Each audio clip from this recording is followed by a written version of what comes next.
Magandang araw sa lahat.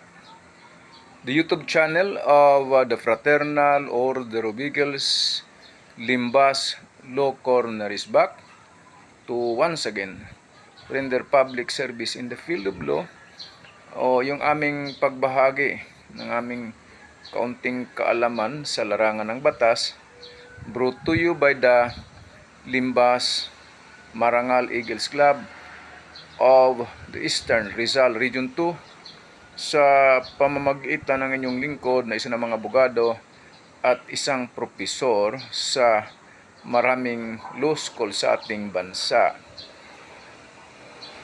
Yung topic, kasi uso ngayon yung graduation, right? Masaya, syempre, nag-graduate yung mga anak, etc. Uso din ang submission ng grades sa law school, college of different law schools in the country. Submit yung mga guro or professor ng maraming law school sa ating bansa. At check sa mga maraming law school sa ating bansa, maraming mga failing grades yan, marami. Merong iba graduating na, hindi makagraduate, bagsak. So, nalulungkot ang mga magulang, minsan masama ang loob. Anak, anong nangyari? Well, ito yon sa elementary, high school, and even sa mga college courses. Minsan or kadalasan pa nga, pinagmamalaki, pinagmamayabang na mataas ang grado. Masama ba? Hindi naman. Tama yon para mapaghanda talaga ang mga estudyante. Sa College of Law, payabangan ba ng mataas ang grades? Maganda nga naman talaga kung sa College of Law mataas ang grades. Okay yon, maganda. Pero ang katotohanan, hindi yon pinagmamalaki. Sa mga law students, wala yan, tahimik lang yan sila. Ang mahalaga kasi sa College of Law, hindi yung mataas na grades. Although mabuti kung mataas, hindi yung mataas ang grades ang mahalaga.